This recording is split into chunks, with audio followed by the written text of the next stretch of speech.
if you were ever in a situation where you just needed to leave and you felt unsafe, like to the point where like you're just gonna go, like I could get on the bike and just leave. The most ridiculous thing that I carry currently is this massive power bank, like the big, heavy power banks that you would see like car campers carry. I had at least 6 major panic attacks on that trip, and they're not in any of the videos. You get through it and you get back on the bike and you keep going. So thank you for that. I will say that. I do have on my fender, it says anxious, just the word anxious written on it. So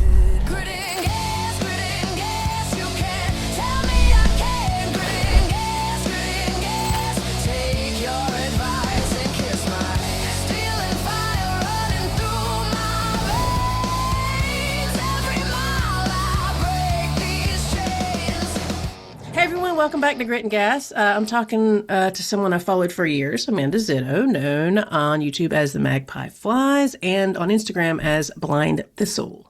If you've seen her work, you know she's a really gifted storyteller, creator, illustrator, solo writer who I aspire to be like, and whose videos are, I think you need to be a movie maker because these things are really beautifully framed, and I like the asides and the soul searching. And as I said earlier, I'm really thankful that our mutual friend Wendy connected us. And I really appreciate you taking the time to sit down with me and chat. I know you probably have a ton of editing and other things to do, so I really appreciate it. I've watched you for a super long time, not right from the start, but probably close. So how long have you been on YouTube? And when did you first start posting and all that? Well, first, thank you for having me. I'm very honored to be here. It's for such kind words. I have been on YouTube for 10 years. Actually, October was the 10-year anniversary. My first upload was October 8th, 2015. And I've been on YouTube in various forms before that, but like that was the start of the motorcycle channel and really posting regularly. And it wasn't to be a YouTuber. That was never my intention. I started YouTube like to have cloud storage for my videos because I had a couple of hard drive crashes at that point. And I've always really loved making videos. I've edited videos since I was in high school. And I've always been more comfortable in front of a camera, just talking to a camera, than I am at writing in a journal. So in 2016, I lived off of my bike for 2.5 months, and I didn't think I was ever going to do anything like that again. And so I wanted to keep a journal so that I could relive it, but I knew that I just would not maintain a written journal, but I could talk to a camera the whole time. Mm-hmm. So I got a better camera so that my memories would last longer. Because before that, I had like a little 720p video camera before that. Wow. And when I got back, I started editing the footage in chunks just because it was easier that way. I wasn't like trying to make a series or episodes or anything. It was just, that was how I could fit it into my work schedule, was like editing one little chunk at a time.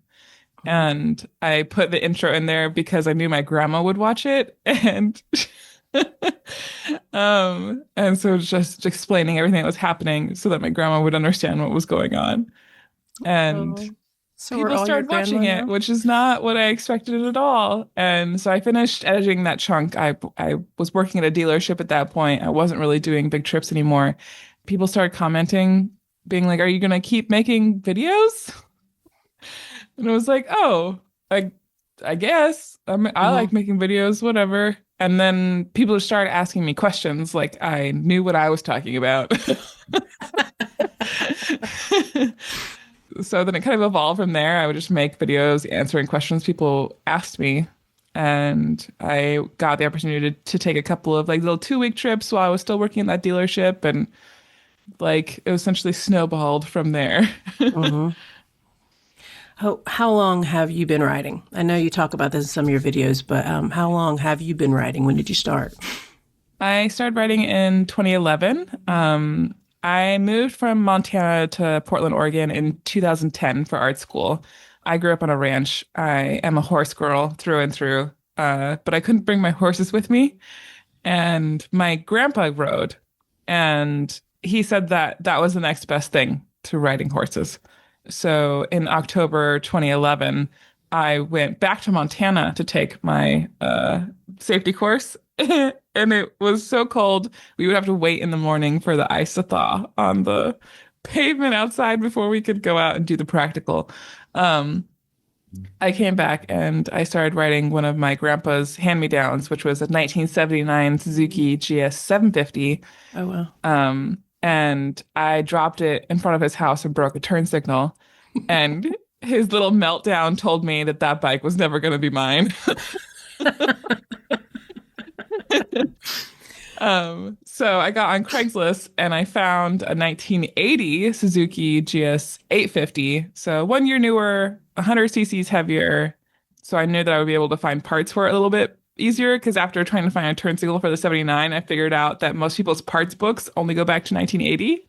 So we were in Missoula and I bought it in January and I refused to buy it without test riding it. And the whole alleyway, the back side of this guy's house was just snow and ice.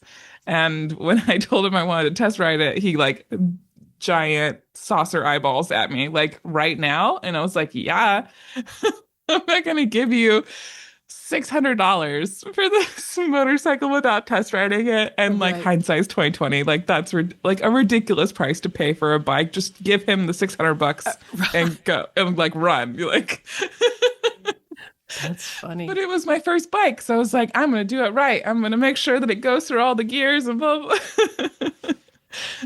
um, and so it took him, my dad, and I to get it out of the alleyway. And we got it onto the pavement, and I got on it, and I rode around the block, and I hit a patch of black ice on the way back, and the rear slid out, and like everything goes slow mo, and you're like, this is when I die.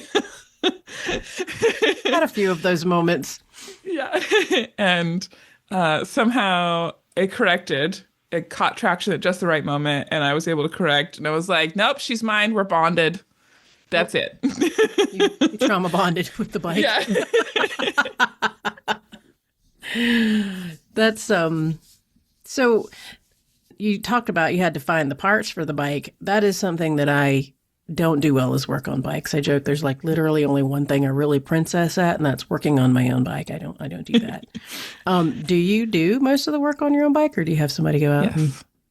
Yeah, I do everything that I can do. The only bike that I haven't done the majority of the work on is my Africa Twin, and that was because for like the first 2 years that I was riding it, it was still technically Honda's, and I wasn't allowed. Right. And she has been officially mine for just shy of a year now, and she really doesn't need that much attention. Yeah. She's just a battle horse, and I love her so much.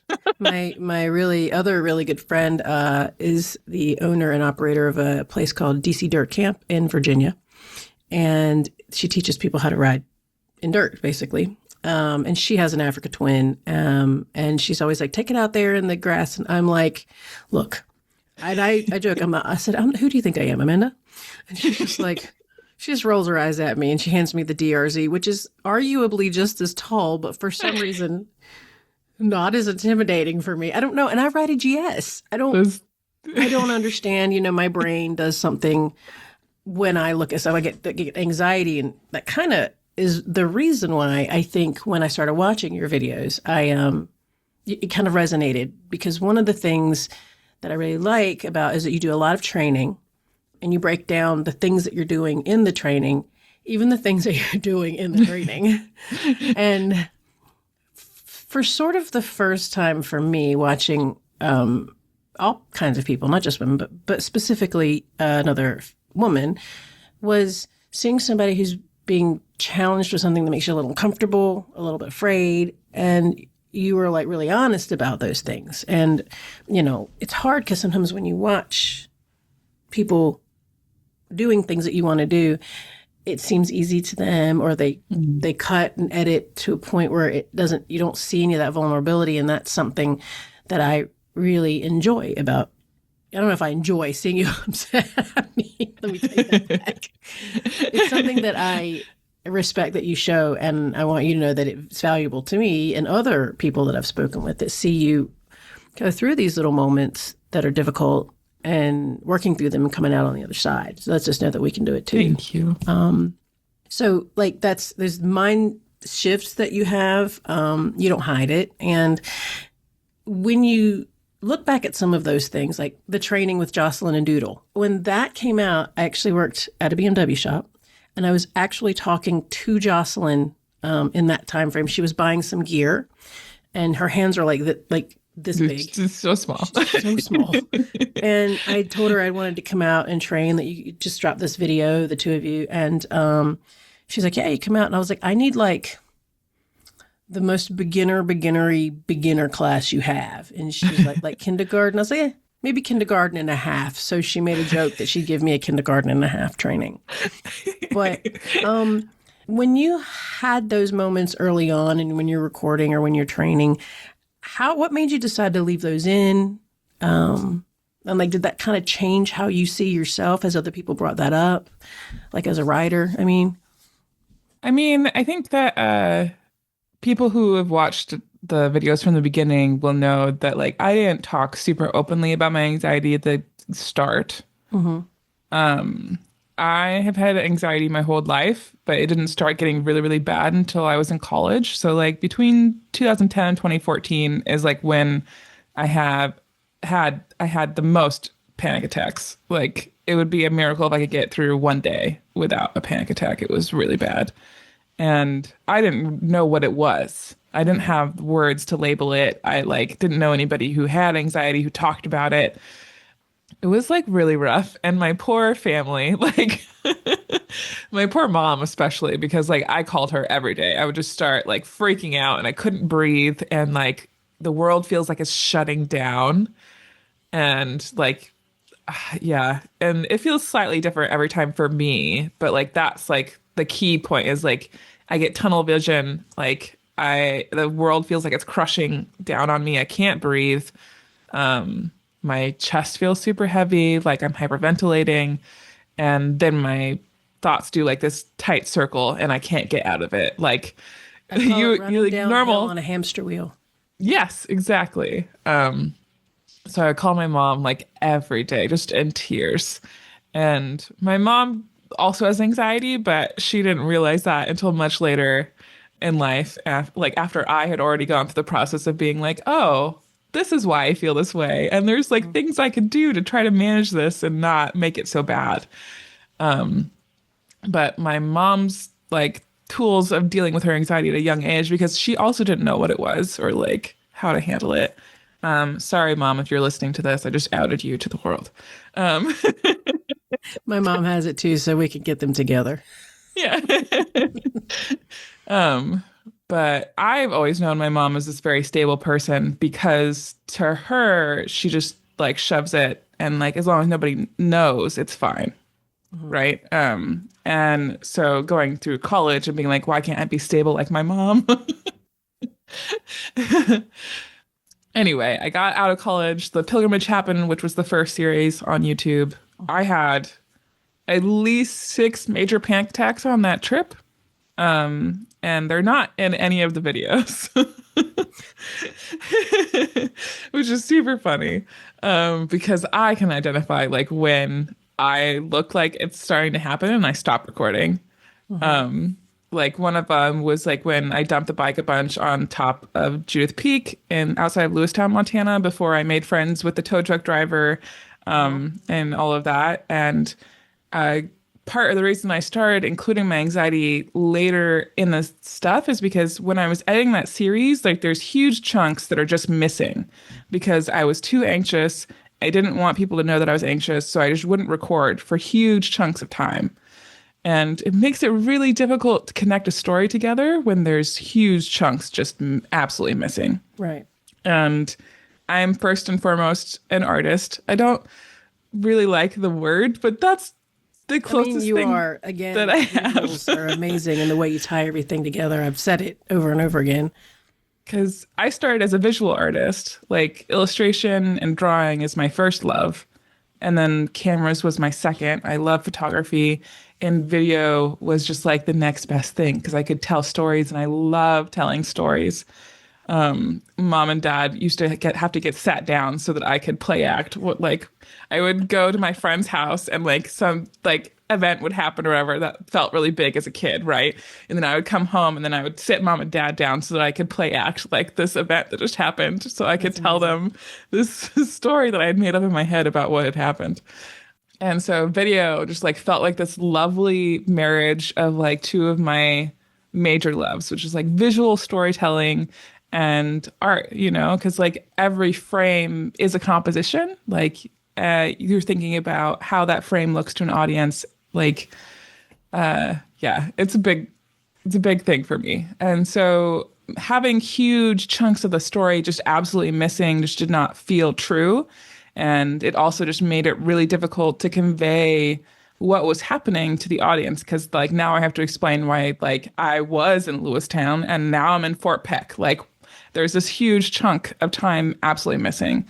And I am not good at the hand wavy, like sugarcoat it and make it better. Like, and so it just felt, it didn't feel like I had a choice, It was like, well, if I'm going to make a good story, like this is just going to have to be a part of it because like I'm telling you what happened. And like that's just been the nature of my videos. They've always been more documentary, like vlog than they are like a pretty, like, here's 10 things I did in this state. Not that there's anything wrong with those videos. I watch them a ton, but that's just not what I do? So it just felt like I didn't really have a choice. So I think in 2018, when I broke my wrist, that's the first time you can see me have a panic attack on camera. And the reaction to that video was insane. Like, so supportive. Like, so many people resonated with it. I think I I mean, commented. yeah. And I was like, oh, there's like a lot of people who feel this way. Like, but also like the nature of sharing a really good story, there has to be a bad part. Like normal story arc is, or at least the most common used story arc is man in a hole, is what it's called. So you start out like a pretty level situation. Something bad has to happen for you to get better. Mm-hmm. And then the story comes to a climax and then we gets resolved. There's a bunch of other story arcs that you could like. There's a double man in the hole where like you come out and bad things happen, they get better. Bad things happen, they get better. But the most common like element of any narrative, like for thousands and thousands of years of telling a story, something bad has to happen, and then it has to get better. So I'm going to do a little aside. If you haven't had a chance to read Wendy's book yet or listen to her book, it seems like it's not man in a hole. It's they just live at the bottom of the friggin' hill for the majority of this ride. I'm like, I don't know how. They're both insane and crazy, and they don't have an ounce of quit in them. But yeah, no, I do think that. And I just, again, I wanted you to know that you've become kind of, whether you intended it or not, you've really become a bit of a touchstone for a lot of us who ride. And, it isn't about being this big, crazy adventure and da-da-da and all this very, dramatic. It's just going and riding and things happen and you get through it and you have a minute and you get through it and you get back on the bike and you keep going. So thank you for that. I will say that. I do have on my fender, it says anxious, just the word anxious written on it. So My favorite sticker is cried but did it anyway. oh, I'm happy to get that. I'll put that on one of my boxes when I get a new bike. I've run out of space on the current bike, so now I have to get a whole new bike so I can add more stickers. Obviously. Yeah. Yeah. I don't think the partner agrees with me on that, but whatever. So I want to talk a little bit about the kind of riding you do, because it is a little bit different from what, some people do. You like to go for distances and camp. And I also want to ask and talk to you a little bit about the way you pack, because I'm exactly the opposite. I'm a minimalist packer. I went to Australia with a backpack, one, and my gear. That's it. That's all I took. Oh my for God, you 5 should weeks. have seen the pile of stuff that I took to Nepal. we'll get to Nepal because that was I actually knew before you knew that she was going to ask you about that. She's like, I got to talk to Amanda about Nepal, and I was like, oh, I can't wait for that video or series of videos to come out. But so yeah, how did you get to where you are today with the kind of riding? So you do off road, you do a lot of, and you're not you off road like I off road. I'm not doing like jumps and crazy. You go in the dirt off of the pavement. Yes. For service roads. Yes. Sand if I absolutely must. But Yes. that it takes me a good hour and a half to get over getting through sand because it always does me dirty. Yes. Always. It's the bane of my existence. I'd rather ride through water than sand. So yeah, I'll quit talking and let you do it. So when I started writing, I didn't really have writing friends. The only person who I knew was my grandpa, and my grandpa does not see genre. Like you like go to a motorcycle event, and even if it's like a big mishmash of a bunch of different kinds of riders, they're like, "What kind of riding do you do?" Like grandpa just doesn't understand that question. Um, He's like, what do you mean? I put my leg what do on you each mean? side of the bike and I go. Yeah. Yeah. So when I started writing, I didn't understand that question. Like, I just go where I want to go. Like, that's, Yeah. No, for example, when I graduated college, my dad traded a four-wheeler for a Honda Shadow. So big, long cruiser. It was 750, big, massive tank, very top heavy. That bike was so I've heavy. ridden one. Yeah. I think that's what I first bike I ever drove on. Yeah, it is. Yeah. And that was because like Lazarus, the first bike, so the 1980 Suzuki, I still have her, by the way. I also still have that Honda Shadow. His name is Hephaestus. Um, so have both of them, but I was riding Lazarus around, but like she needed a lot of attention all the time. The poor kid who owned her before me just absolutely rode her into the ground, never did an oil change the whole time that he owned her. And just, oh God, she was abused. My poor baby. Um, She's in a good home now. I'm sure she'll she's love in the good rest of home her now. I life. love her so much. Um, Thank you for rescuing her. yeah, I would get to do like a kind of maybe 500 miles at a time before like something would have to be fixed. And I love her for that actually, because I think that it was the best introduction to motorcycling that I could have had because it forced me to learn how my bike worked. Like there was no other option. Um, like I knew what happened when I pulled in my clutch. I knew what happened when I twisted the throttle because of course like traditional throttle wire, not throttle by wire. Everything was mechanical on Lazarus. The electrical harness is super simplistic. It literally just goes from the battery to the starter to the rectifier to my headlight. Oh wow. It's I very I simple. wish I knew what that meant, but I will warn you, I am not That's okay. mechanically anything. Lazarus was like a crash course in having to work on motorcycles because if I wanted to ride, I had to fix my bike because I did not have money to pay somebody else to fix my bike. And in Portland at that point in time, there was only one shop that would work on anything older than 1990s, and it was Bridge City Cycles. I don't know if they're still around or not, but they were lovely humans. They answered questions whenever I came into the shop, but they were way too expensive for my budget. Not that I don't think that they are worth that money. They absolutely were, but I was a broke college student going to art school of all things. So I would go in and be like, this is my problem. And I would lament to my grandpa. And between the two, I would mesh them together and figure out what was going on. I had I think it was a Haynes manual, or maybe it was Climber, for that bike. And it was my Bible. Like, word to the wise, if anybody like is listening and is ever going to own a bike older than 2000s, find the Chilton, the Haynes, or the Climber manual for that bike because there's pictures and things are explained very rudimentary. Like, I did not have a mechanical bone in my body before owning a motorcycle. The best thing that I could do was change the oil on my car, and that was a sufferfest. Um, so the Climber manual became my Bible. I slept with it literally. it came on the pilgrimage, which is the only reason I was able to fix the bike as many times as I had to fix it while I was gone. Right. So, right. Dad, this is the reason I went this way, is Dad gave me the Honda Shadow because Lazarus was just acting up so much, and he wanted me to be able to ride without having to worry about fix my bike every time I rode it. And of course, like cruisers aren't meant, in air quotes, meant to go on the dirt, but I didn't know that.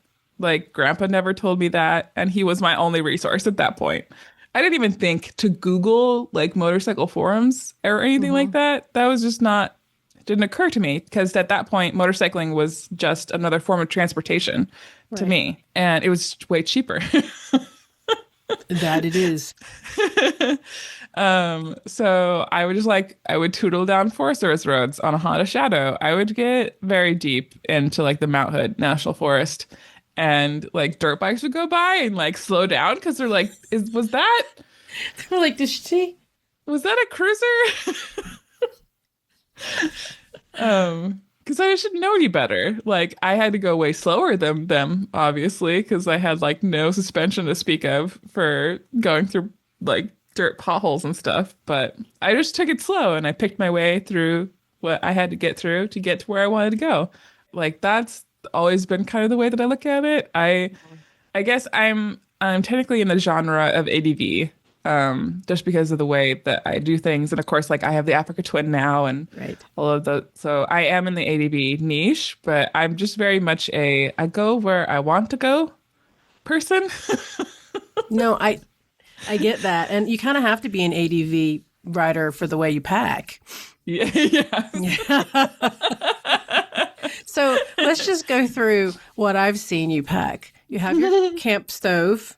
Hmm. You have all of your dining accoutrement, all of the A dining full things that you kitchen. have. Yeah, The, yeah. the cutting board and your little placemat thing that goes under. I love this.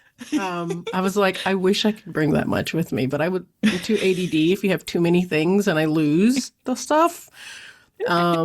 So I'm like, you have your. I've noticed you buy food and you keep food sometimes. So you must have a cooler of some sort or a refrigerator. I'm not sure. You've got to I have a don't carry a refrigerator in cooler. that stuff. Yeah.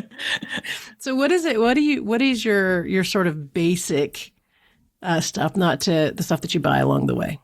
The stuff that always comes with me. Are we only talking about my kitchen or all of it? Oh no, no. We were talking about your max. I laugh because I think in one you say you're a maximalist packer or something like Yes. that. And I Maximalist. was like, Yes. that's perfect because I'm That's precisely me. the opposite. But I'm bad, so I'll just go buy what I need. I know that that's probably not Yeah. easy for me. Especially now, I'm maximalist, so my brother can be minimalist. That's Yes. I have noticed you tend to carry all of the stuff when you guys go yeah. out. Like he still has like his tent and he has like his little the way that we people ask if we split gear and we don't really. The only element that we kind of split is that Gary carries the boil water fast stove and I carry the cook food stove. Mhm. So in the morning, Gary always gets up before me, and so he boils water for his coffee. And I've finally gotten him to start boiling more water so that I can also have my tea and my oatmeal. Yes, yes. I was going to say that's. Can you do but do? That's So let's about just talk about your kitchen then. Let's talk about your yeah, kitchen. 'Cause obviously, you have your sleeping roll and your yes, yeah. tent and all that. But yeah, So I guess the big overview is that I now carry two duffels. The two duffels used to be one duffel because it was like 40 liters. And now I have two duffels that are like both like 20 liters. So two duffels, two saddlebags, and then two engine guard bags and a tank bag. The two duffels are split between my camp, my house essentially. So sleeping pad, sleeping bag, tent, if I carry a chair or not. Sometimes I don't. And a knee pad so I can kneel in and out of my tent without hurting my knees. And my little floor mat. My pillow is also in that. And then I normally carry like my puffy jacket is normally in that bag. So that I only have to take one bag off of the bike. to make my house. And then the second duffel is all the electronics. Like if I wasn't a YouTuber, I wouldn't have the second duffel. Um, the most ridiculous thing that I carry currently, I've carried a lot of really dumb things on a motorcycle, but the most ridiculous thing that I carry currently is this massive power bank, like the big, heavy power banks that you would see like car campers carry, because I have to have it to charge drone batteries I and was my going to say the laptop. And drones. It's not like you can plug into a tree. no, like, and the only way to power drone batteries off USB is one at a time, and that doesn't work for me. And I would have to carry a ton of little power banks to carry the amount of power that I have in the big bank. So I just accept it, and I have this giant power bank. And then the drone is also in that bag, and like my giant Thule case of just all of the electronics, like the SD cards, the all of the hard drives, all of the cables, all of the charging cables. That's just a whole duffel. And then the other saddlebag is my closet, so all of my clothes. Uh, and then the other saddlebag is my kitchen, so everything I need to make food. And then the front left engine guard bag is my tools. And then the front right engine guard bag is the rest of my emergency. So that has a jump pack in it. It has an air pump in it for flat tires. I have my patch kit in that one. All of my extra gloves are in that one. Because I normally carry 3 sets of gloves. So I have like my lightweight summer gloves. I have a short pair of waterproof gloves. And then I have heated gloves because my hands get cold. And then my first aid kit normally float between either that engine guard bag or it'll go in my kitchen bag if I'm not carrying extra food. And then the tank bag is my camera bag. Again, if I didn't have cameras, I wouldn't need a tank bag. Right. That's where I put all my food so I don't have to reach anywhere. I just eat on the road. Eat it out of the tank bag. Mm-hmm. So going back to my kitchen, it's really not that much. It looks like a lot when I like spread it all out on the table, but like when it's all packed up, it's really not that much. It's like less than 20 liters. Mm-hmm. But it means that I can make food wherever. And one of my anxiety triggers is food insecurity. Mm-hmm. And so like having the option to make food wherever I am soothes that part of my brain, right? Like I don't have to worry about food because I always have some kind of backup meal in those panniers. Like even if all I make is pasta, like some salted pasta with like garlic powder or whatever, I can do that. Like I have those things. I will not go hungry. So like the food insecurity part of my brain is like, it's fine. Like we're cool. Like, so I have a little remote canister stove. I have a pot. I have a skillet. I have a kettle, a bowl, 2 plates, my mug. And then I have a separate little pantry bag that has like all of my spices and oils and everything in it. And normally I carry some kind of staples. So like I have arborio rice always, and then I have orzo pasta, and then occasionally I will carry egg crystals so I can make scrambled eggs randomly if I want to. I can.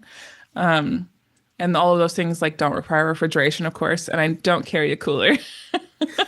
I forgot. I also like in the kitchen bag, I also have the cutting board. I have 2 knives. I have like a smaller paring knife, which is what I use to peel vegetables with.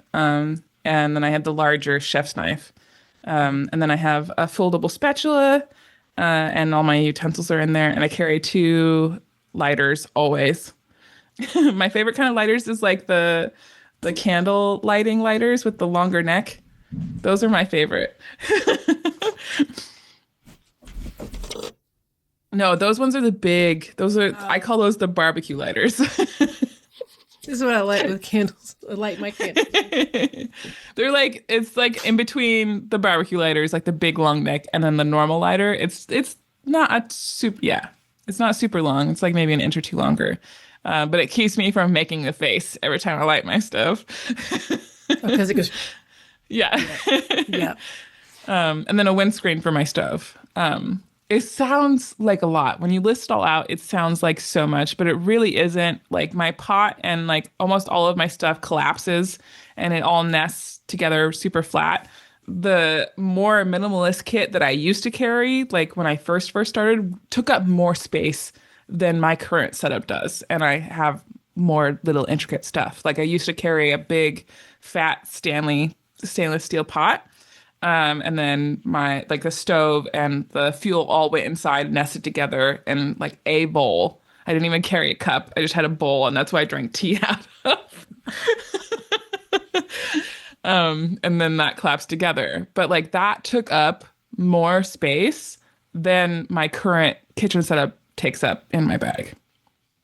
So, like, if you have the right tools, they do like It's not really that much. I just like to, I yeah. just like to chuckle. But and that all comes from, me watching you cook, and that turned into your motorcycle camping cookbook. Yeah. It's not the actual title, is it? Motorcycle No, camp the cooking. actual title is Motorcycle The camp. Motorcycle Camp Cookbook. Yeah. Yes, I always go motorcycle camping cook. Nope. I always get it. I get it wrong. I was one of the backers for that because I was really excited Thank by it. you. And I got it and I was really excited. And I realized that I don't actually make a lot of that stuff. I did go out and buy a little camp stove and I have done a few things. But again, I live on the East Coast. It's kind of hard to find places to camp here. You have to go specifically to a campsite and there's always like a store or gas station like right there or a restaurant. I don't get Yes. wilderness, out here too Yeah. much. We get a little bit kind of in the West Virginia area where you were a few videos back visiting. I love West Virginia. Yeah, it's a really I cool also place. love Maine. Maine was a surprise to me. I love Maine. Did you get to Portland and that area up there? I did get to Portland, but also like I went all the way up to Fort Kent, or Oh, yeah. it is Fort Kent, isn't it? Yeah. So, Right on the border, the tippy top of Maine. And so I got to ride by Katahdin and like the whole Katahdin National Forest and all of that. It was kind of confusing because when I was doing research, like I kept coming across all of these things that said like motorcycles weren't allowed on like Forest Service roads in Maine. And I was like, what does this mean? I don't understand what's going on. And when I got to Fort Kent and I was coming down the one on the other side, I came across a gas station and some biker came out to talk to me about my twin. And I was like, I really wanted to like just go through some Forest Service roads here, but like you're not allowed. And he's like, oh, no. You just get a sticker and then you go do this. And I was like, oh, I thought like that was only for dirt bikes. And he's like, no, like just you get a sticker for whatever bike you have and then you're allowed down.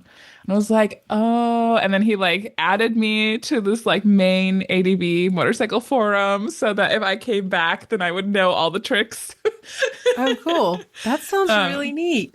Yeah. That's so how it is Maine in has Arizona too. just like a place in my heart. I love it. So It is gorgeous up there. When you come back, let me know and I'll meet you up there and we'll ride yeah. up there. I love that area up there. I was there for a rally. A few years ago, we went to Portland, but then we went and we rode kind of similar areas. We did not go off road because I was riding with people who don't go off road. But that's okay. Yeah. So, what's your favorite meal out of the cookbook? What's your favorite one? My favorite meal is tomato orzo pasta. It's a one pot pasta. It's so easy. Like you could make that with like if you only had orzo and like tomatoes, you could make that. And like you don't need like because I put bouillon cubes in it so that like it's creamy and it's like nice and lovely. But you can make that with like the most minimalist ingredients. And that actually started at home because I didn't have any food, but I had canned tomatoes and I had pasta. The best meals have come out. Fry bread. Yeah, people got sick of it because I did that as the food demo for like every food demo I did for like 2024. But it's because it's my favorite and I could eat that every day. And it's very versatile. You can throw whatever kind of vegetables you want into it. Like I love that.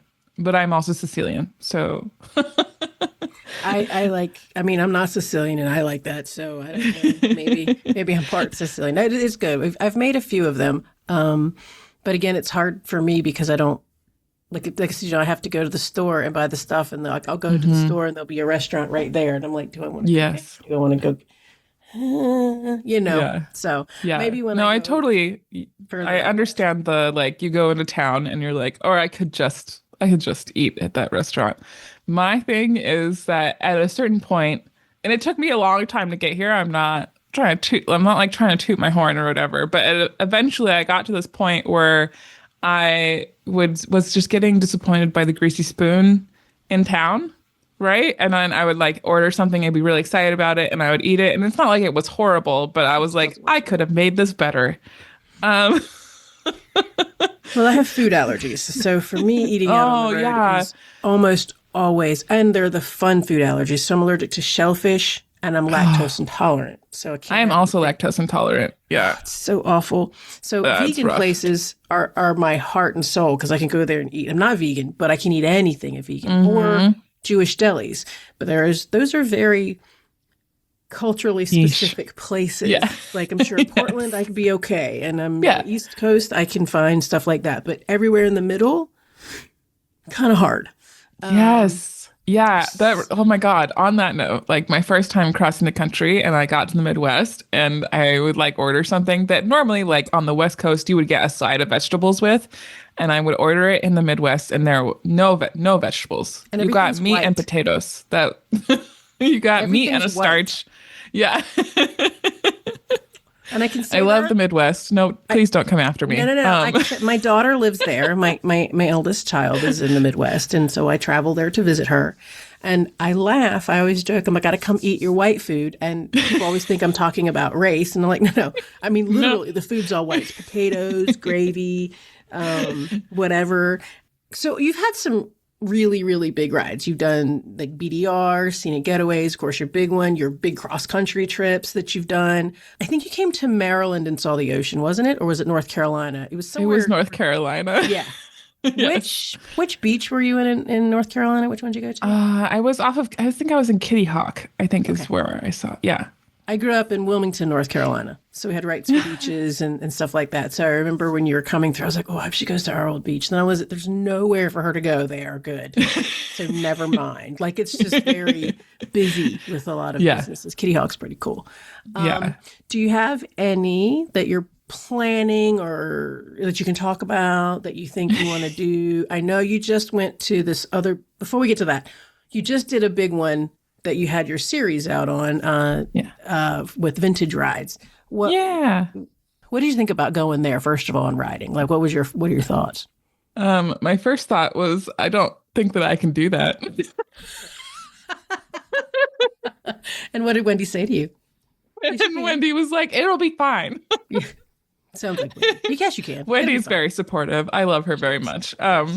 So she contacted me about it, and initially I really wanted to go to Mongolia, but the dates just weren't going to work out. So Nepal was our second pick, and I was like really excited at first, and then my anxiety started doing what my anxiety brain does, and listing like every possible thing that could go wrong. And I got to talk to our tour leader way before we left, so that he could answer questions that I had and those kinds of things. And after that first call with Josh, our wonderful tour leader, very, very patient man, um, I made this list of things that I was just absolutely anxious about. And I was like, these are all the reasons that I can't do this. And I sent it to Wendy. Because like Wendy felt safe, right? I was like, Yeah, I know she Wendy. is safe. Like She's really good. Wendy will tell me if I'm being weird. And then Wendy forwarded it to Josh. Oh no. And like Wendy got back to me first and was like, look, I've sent this to Josh because like if he's gonna be your tour leader, he should know what you're freaked out about. But also like I think all of these things can be overcome and that you'll be fine and that you should absolutely go. And so I was like, well, if Wendy tells me that I should go, I should go. She's like our dead mother. She is like, absolutely. Did any of those things prove to be real things you had to be anxious about, or was it other things that kind of tripped you up a little bit? there was a couple of things that did end up coming true, which hasn't happened for Go me watch in the a while. series. Yeah. Go watch them. I will say, like, just because I want other people to know this one, because I think it relates to way more people than just me and my insecurities. But one of the things that I was really worried about was being the only person, like, kind of odd in the group, because the group that I went with, they all had gone to Nepal together before. So they all knew each other, and I was the interloper, essentially. And Josh was very positive and was very sure that I would get, wrapped up into the group very quickly. And they tried. They did. They tried really hard to include me, but there was a big language barrier because the rest of the group was French.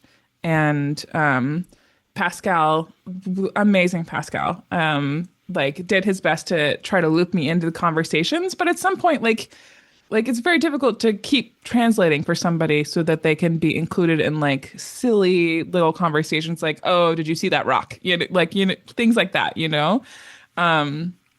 and we had a small blow up, total transparency. Like, it's half my fault, half their fault. It was everybody's fault. Like, we went to go cross this big bridge, and I tried to communicate that I didn't want anybody on the bridge with me because of my anxiety. Like, I did not want anybody on the bridge at the same time as me. And we went across, and this is a very heavily trafficked bridge in Nepal. And so there's, of course, people coming across, but I meant, like, I didn't want multiple motorcycles on the bridge with me, And I tried to tell that to Josh. He tried to tell the group, but somewhere along the lines, like, something got crossed. And halfway across the bridge, I had to stop so that some locals could crawl around me on the bridge so that I could keep going. And I saw in my rearview mirror, 3 of our other riders were on the bridge with me. And I just absolutely freaked out. And like, I was able to hold it together long enough to get to the other side of the bridge, and then I just exploded. And so, understandably, that kind of created a bigger barrier between me and the rest of the group.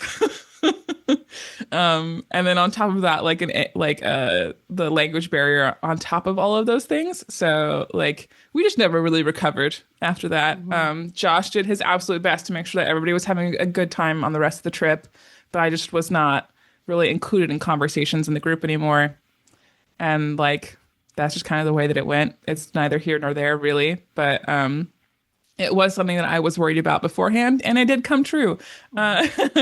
So the thing that I want other people to take away from this is that, like, I think those kinds of experiences, like where you're a solo traveler and you're joining a group trip, that works great if no one knows each other. If everybody's on the same level playing field, nobody knows anybody else, it's way easier to make friends like that because you're all starting from the same point. Does that make sense? Yes. Yep. But if you're going into a situation, especially if you know other people in the group already know each other, I think that I would have had a way better time if I had gotten to bring Gary. Like, if I had gotten to bring a loved one or a friend with me, so that in those situations where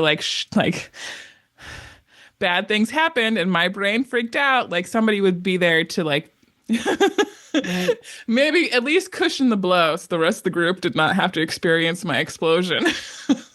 That's okay if they did. They'll be fine.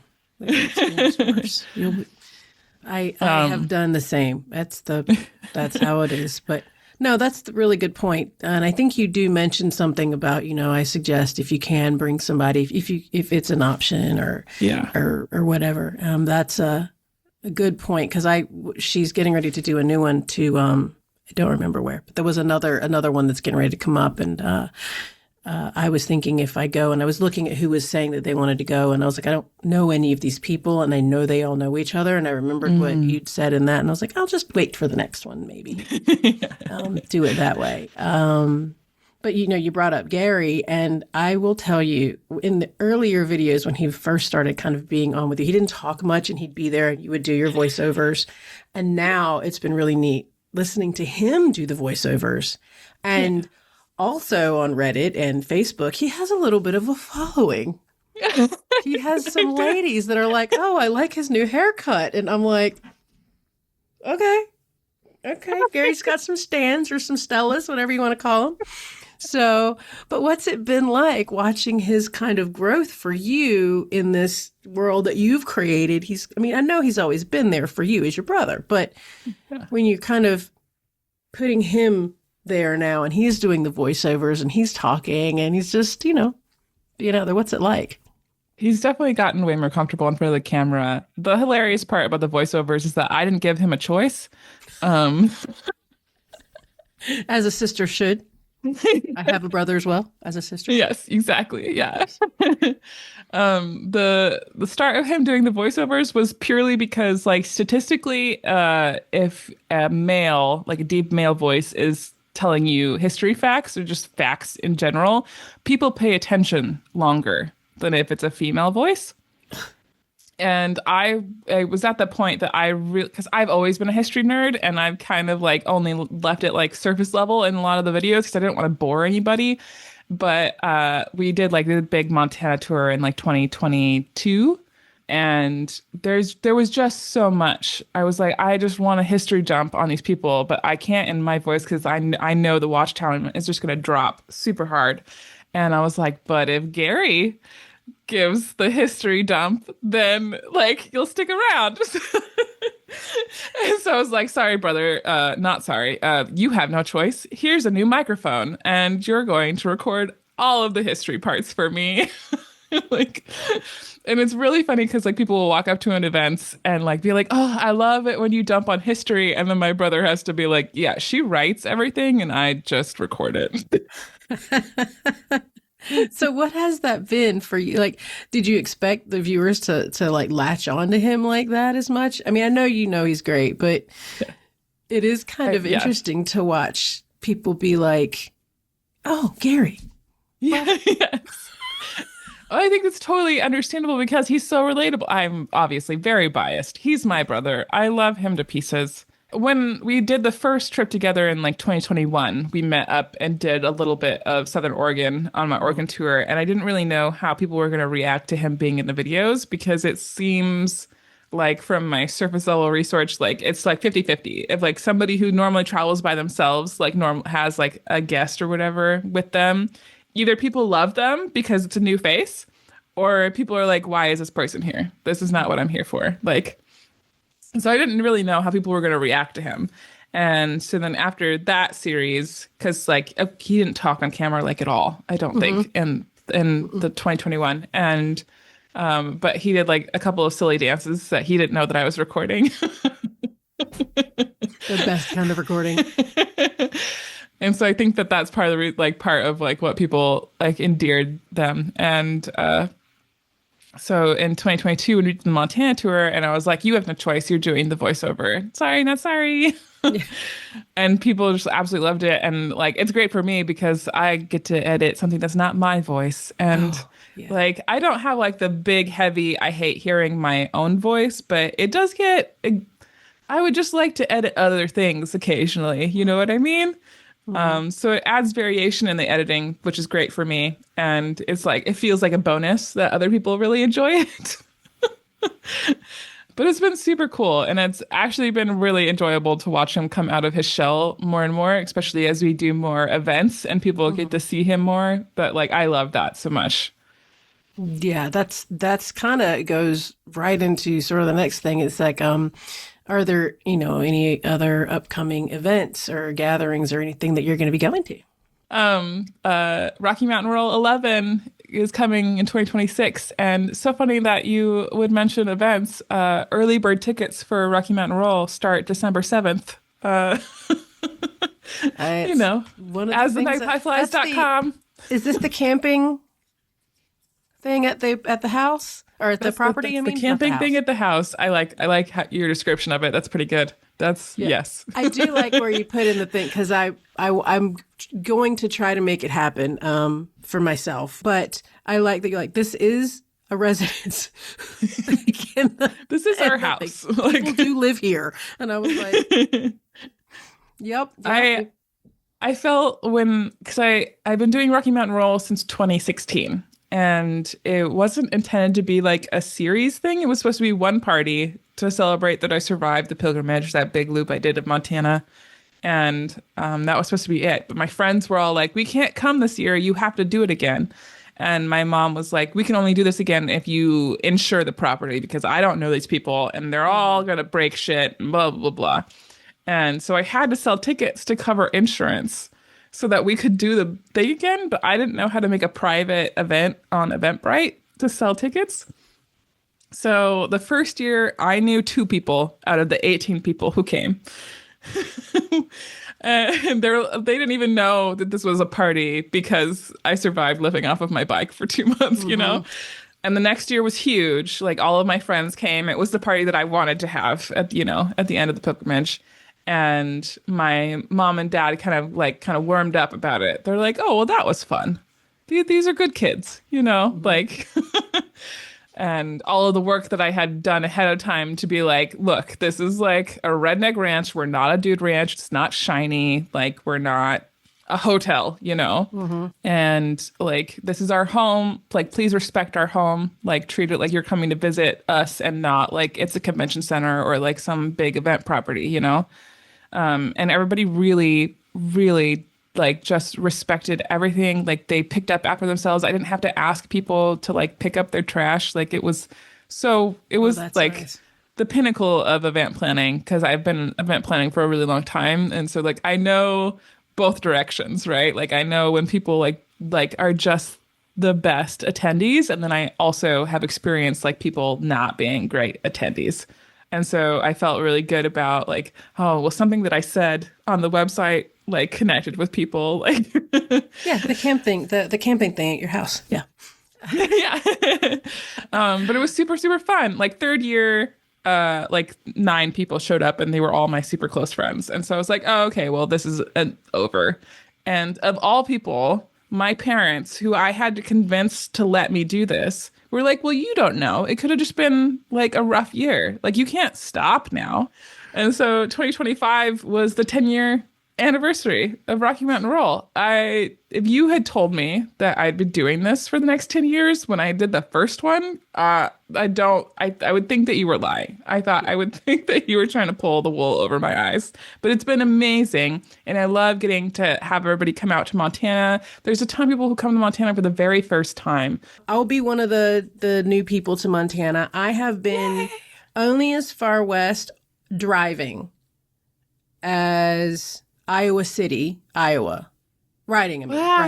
I've been there, but not on a bike. Yeah. I was there for the Iron Butt rally to support Wendy and Anastasia. And this year, it was the second time ever in the history of a woman won. A woman by the name of Nicole Muse. She won. That's so cool. Yeah. So it's been 2 now. Wendy's no longer the only one standing. To do that. But so yeah. So I haven't had a chance to go to that event yet. And, so I'm looking forward to making that. I'm hoping to make that work. When you go to the people that come there and you meet them there and you meet people out on the road and you do all those things, is there any particular encounter or friendship besides the one you told me about earlier from Maine that kind of stuck with you, or the people that you stayed connected with down the road? Is there anybody like that?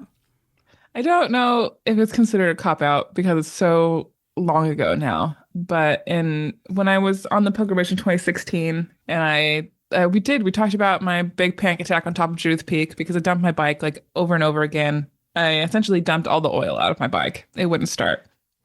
I had to like walk for 2 hours to find somebody to take me into town. And that guy took me to the tow truck shop. And that's where I met Martin. And he's like, literally was an old cowboy. He did the rodeo circuit for most of his life. And he ended up in Lewistown during a winter and just worked at the tow truck shop for the winter. And that was supposed to be it. And he was supposed to rejoin the rodeo circuit. And he just got stuck there because nobody would take over his job. And he wouldn't leave the owner without somebody to work the trucks. And so by the time that I had got there, he had been a tow truck driver for almost 10 years because he just got stuck there. This man, like, I have no words. Like, nobody has ever stuck with me in my brain the way that Martin did. Because, like, I am like this 20 something year old. I must have looked like a hobo to him. Like, Okay, you're rat chicken. You just didn't know it like, yet. and I got in his truck and we were going to go and rescue some other gal and then go up the mountain to get my bike. And so I got in the truck with him and he was telling me stories of being a cowboy, you know. And on the way there, we got a call that she had taken care of it. And we were going to head towards Judith Peak. But by then, because it took me so long to get off of the mountain, it was like 8 or 9 p.m. by that point. Yep. And he's like, wait, where exactly is your bike? And I'm like, on the peak. And like, it's off road. It's like up a bunch of really steep washboard gravel roads. And he's like, we can't take that truck up there right now. And so then I started freaking out because I'm like, I have like no money.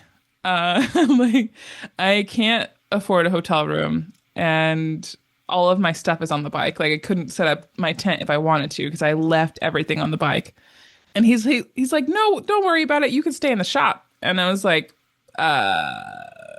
like all of my woman traveling alone safety thing, like flashing in my brain, like, no, bad, bad.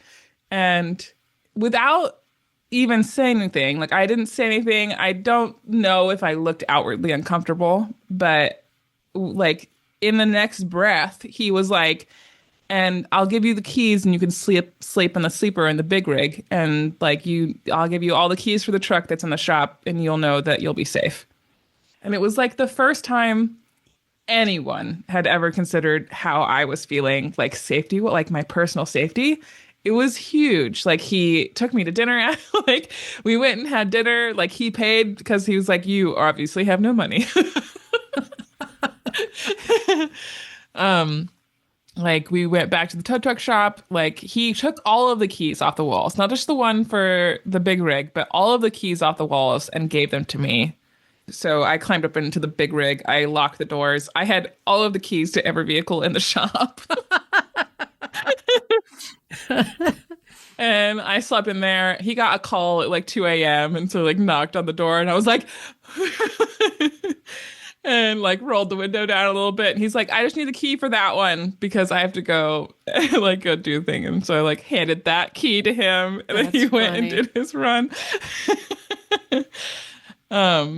And the next day, like we got up bright and early, like when the sun came up. I am not a morning person, but obviously Cowboy Man is.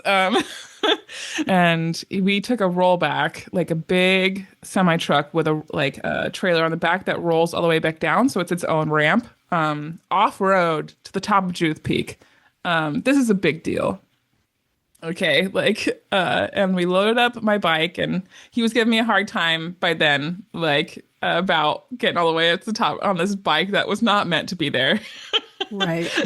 And came back down. I spent all day at his shop, and it's just a sweetheart. Like in between runs, he would like take me to the auto shop so I could pick up oil and like come back, and he did everything that he could for me. And like he doesn't know me. Like there was no reason for him to help me. Like I paid for the tow and everything, and he told me how to fill it out so that my insurance would like cover it afterwards because I didn't know any of that stuff.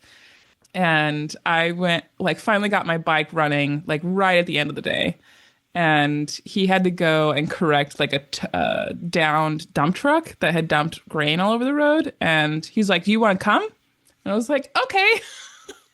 So I went and helped him like upright this dump truck in the middle of nowhere, Montana.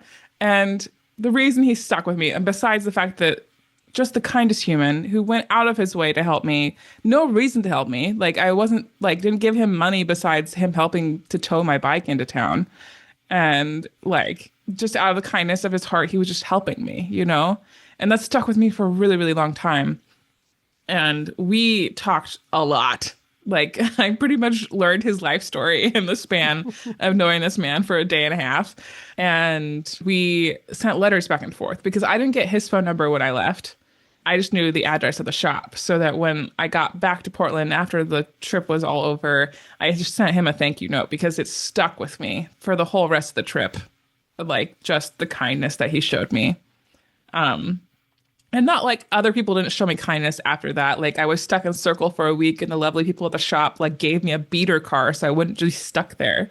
It was so kind. Like they were amazing. And I met incredible humans at the the Nevada City Living History Museum in Southwest Montana. And they were incredible. And they also stuck with me for a really long time. But Martin stands out like the most genuine, amazing human. And I never got his phone number. So I sent him this like thank you card. Like, well, I'm like, I hope he's still at the tow truck shop because that's where I'm sending it.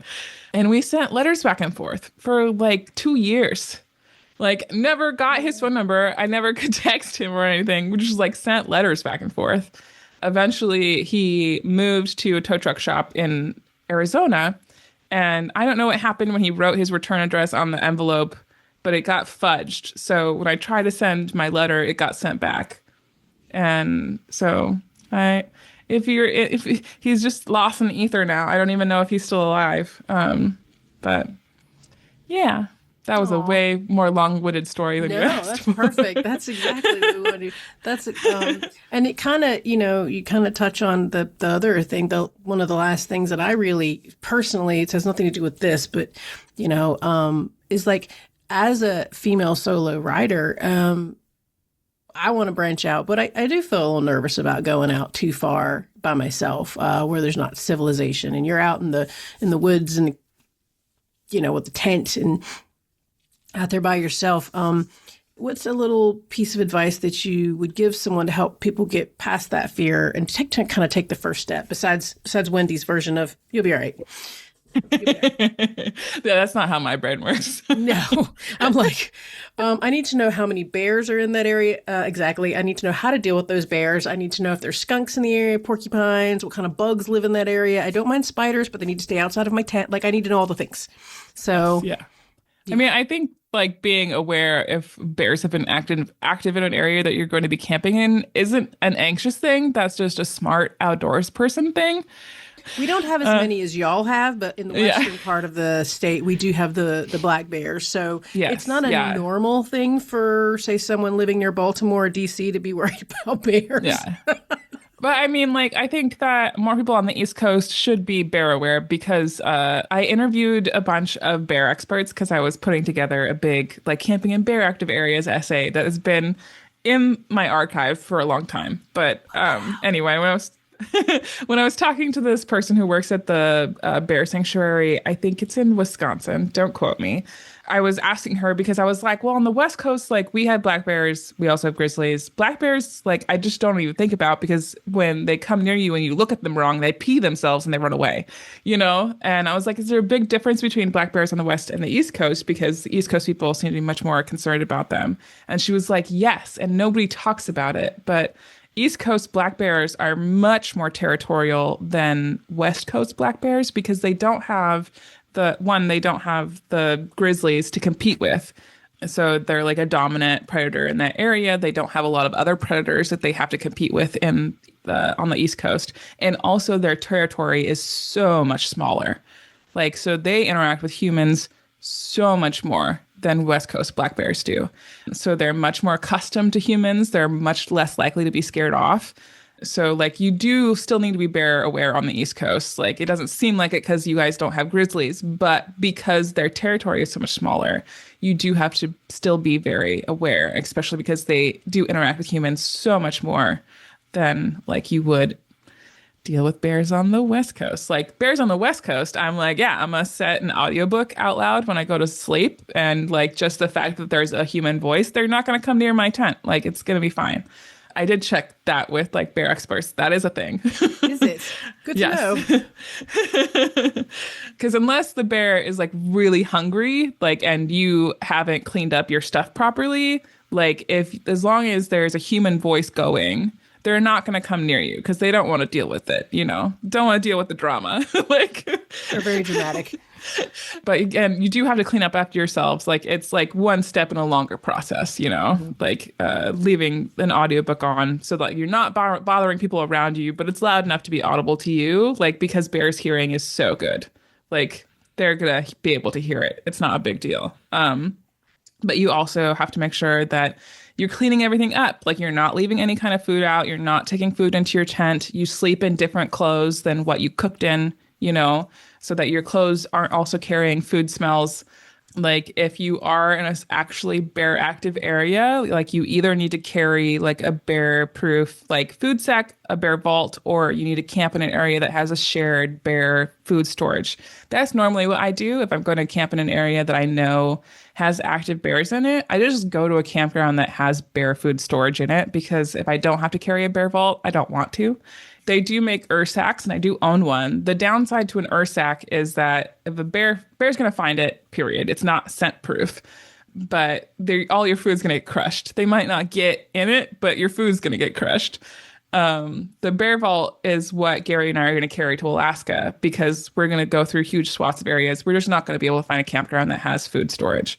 So we'll have these big blue plastic barrels that everything that has a smell has to go into. And so that also includes your toiletries. So like shampoo, chapstick, sunscreen, anything that has a smell has to go into a bear vault because they don't know that it's not food. I didn't even think about that.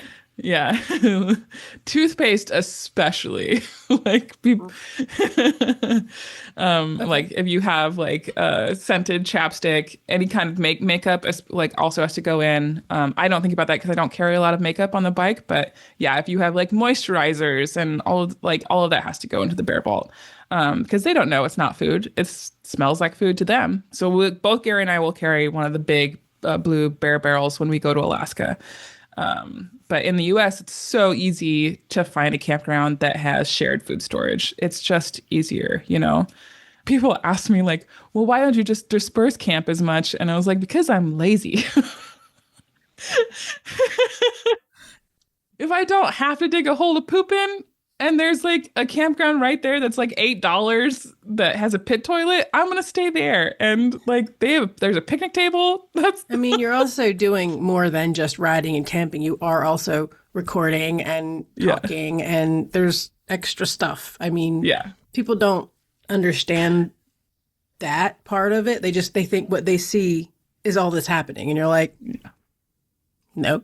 And I don't even do as much as you, so I can't. But yeah, no, but I am the same way. I like to go somewhere where it's a little easier. You have one less step, and you can focus on the rest of it. Really quick, I will give you my quick safety breakdown. They're super simple tips because I think that like if you're anxious to travel by yourself, I think that most people think about very specific things, and I can't address those specific things because I'm not in your head.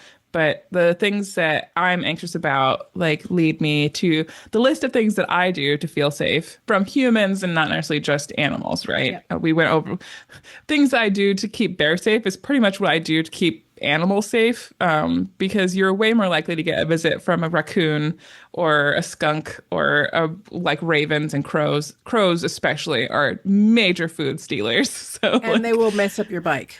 Yeah. But from humans, I will make sure that my bike is always parked, pointed out.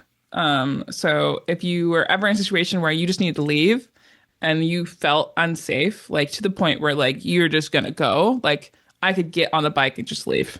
Like I wouldn't have to turn around, like any of those things. I'm also a map person. I've always been a map person for a really long time, but part of that is anxiety driven, where like I know all of the ways out of a place that I'm going. Like, so if I go one way and there are bad people, I know a different way to leave. So like being super aware of your surroundings, I think is really important. And also just does a whole lot for your experience of a place, even like beyond safety. Like if you're more aware of what's around you, like you're actively taking in more information of that place. And I think that it just makes the experience of traveling that much richer. But also, it's really good for your safety to know where you are and all the ways that you can leave. Just around you. I also, the first handful of years that I was camping by myself, I sewed little pockets into my sleep clothes that I put my keys in. So that if I got up, like, you know, if you heard something and you got up to look, like, and you saw something bad, I wouldn't have to go back into my tent to grab my keys and then leave because they were sewed into my sleep clothes. And it was like on the like side seam of my shirts, like on the inside, I would just sew a little pocket. So if you're a side sleeper, maybe don't put it on that seam, but you know. Randomly, beep, beep, beep, beep, beep, beep. Yeah. Tummy roll over. That did so much just for my brain. Like I wasn't as anxious because I knew that I could leave very quickly if I wanted to. I always had protection with me, and protection means different things to different people, so I'm not going to go into that. Nope. But like having something with you that makes you feel safe is the important part. And knowing how to use it, I think, is also very, very important. Whether that is knife or bear or like a bear spray. Bear spray works on humans too. Actually, bear spray is more effective than mace, if you ask me, because the spray is so much longer. You can spray somebody legal. much farther away. It's more legal than mace. Pepper spray and mace can be illegal in certain states. Yes, yeah. Bear spray is generally legal in most places that there are bears. Yes. Or other things that you need to spray away. And taking a self-rescue course, or I guess it's called different things at different places. Some of them, it's like self-defense. Some of it is, sometimes they're called self-rescue. It depends on the area that you're in, but like taking one of those, a lot of the times if you can't afford to pay for it, if you look for like a women's shelter, sometimes they do programs where like you can take a self-defense course for free. So there are ways to take self-defense course that you don't have to pay for it if it's outside of your budget. Like those things go a long way to making you feel more safe and more confident traveling by yourself. That's huge. I carry a satellite inReach, so even if I'm not in service, I can text my family. They know where I am, or if something bad happened, I could tell them, a lot of the times, like they're going to be able to act faster than if I hit an SOS button, because like an SOS button takes hours to respond. And I don't think a lot of people know that. If you hit an SOS button like on a spot or an inReach device, it takes time because the people on the other end of that SOS button are all volunteers. And so it takes time for them to get all of their stuff together and then to organize what they need to come and get you. Right. And so if you're in the woods, like if you broke a bone or something, not even personal safety, if you broke a bone or something in the woods, you have to be able to do your own first aid, because it's going to be 3, almost 6 hours sometimes before somebody's going to be able to get to you. Oh, wow. So like that's also really important. I recommend everybody take wilderness first aid if you spend any time in the woods. Even a basic first aid course like is huge. If you don't have time to do it, I know people are like, oh, but that's like a whole weekend. No. I'm a training addict. I will go. I'm not a train addict. That's weird. Yeah, no, that's really great advice. Even like making sure that there is some kind of manual in your first aid kit, and making sure that like the stuff in your first aid kit is refreshed at least once a year, if not like every 6 months. Because like if you have a first aid kit that's more than 5 years old, the adhesive on your bandages no longer works. And also any medication in that first aid kit are like halved in effectiveness. So making sure you refresh your first aid kit every year, make sure that there's some kind of manual in that first aid kit. So if you are the only person in your group that has taken first aid training and somebody else has to take care of you, they have, like, even if it's just one of those little baby, like, Red Cross manuals, something for them to start with to help you is huge. Yeah, that's really, there's certain things that I got to go look at my first aid kit now. I don't know how old it is. I'm like, you were saying that, and I was like, oh shit, I don't know when I actually changed any of that stuff out.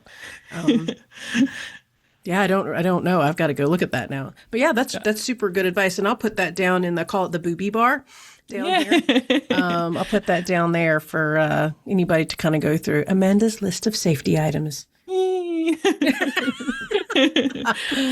Well, it's really been a pleasure talking with you, and I just appreciate how much of yourself you share.